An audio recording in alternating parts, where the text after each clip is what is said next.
মরণ, দিলবড়া নয় ডাল বড়া। কিন্তু আমি তো ডাল ভেজাতেই ভুলে গেছি। ডাল না ভিজিয়ে কিভাবে চটজলদি বড়া বানাতে হয় সেটাই তো শেখাতে এলাম। এই না হলে আমার বউ। বার খাইও না তো। তার সাথে একটা চটজলদি চাটনিও শেখাবো, যেটা দিয়ে বড়াটা খেলে জাস্ট জমে যাবে। 200 গ্রাম মুগের ডাল ভালো করে ধুয়ে মিক্সিতে ঢেলে দিলাম।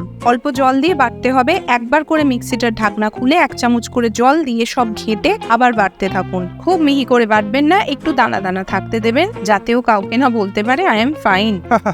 একটু হাসি পেল না গো। ঠিক আছে, না হাসলেও চলবে। বাটাবাটি শেষ করে একটা বাটিতে এটা ঢেলে ফেলুন। 1/4 কাপ গরম জল দিয়ে ডাল বাটাটা মিক্স করে নিন। তা বলে আবার পুকুর বানিয়ে ফেলবেন না যেন। আপনার ব্যাটারের চাহিদা অনুযায়ী অল্প অল্প করে গরম জল দিয়ে ঠিক এই রকম কনসিস্টেন্সি আনতে হবে। আধ ঘন্টা ওকে একা ছেড়ে দিন। তারই ফাঁকে চলুন চাটনিটা বানাই। একটা মিক্সি জারে 1 বাঞ্চ ধনেপাতা ডাঁটি সমেত দিয়ে দিলাম। তার অর্ধেক পরিমাণে পুদিনা পাতা নিয়েছি। ডাল থেকে শুধু পাতাগুলো ছিঁড়ে আলাদা করে এর মধ্যে দিয়ে দিচ্ছি।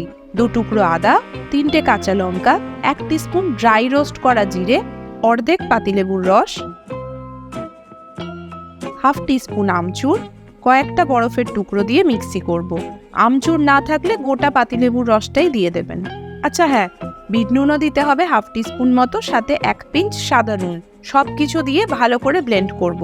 এর মধ্যে কেউ কেউ রোস্ট করা ছোলার ডাল দেয়, কেউ বা টক দই দেয়। আমি এগুলোর কোনো কিছুই আজকে দিচ্ছি না। বাড়িতে যা ছিল তাই দিয়েই বানাচ্ছি। একদম স্মুথ করে বেটে নিন। যদি মিক্সি খুলে দেখেন এই রকম হয়েছে, তাহলে খুব সামান্য জল বা 1-2 চামচ টক দই দিয়ে আর একবার ঘুরিয়ে নেবেন।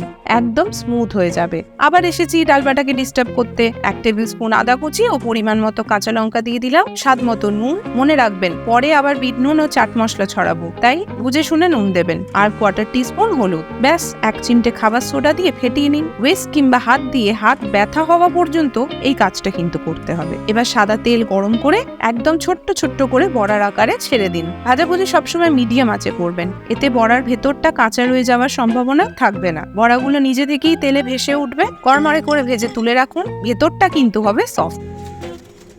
বিট নুন ও চাট মশলা ছড়িয়ে গ্রিন চাটনি দিয়ে খেয়ে ফেলুন। টাটা।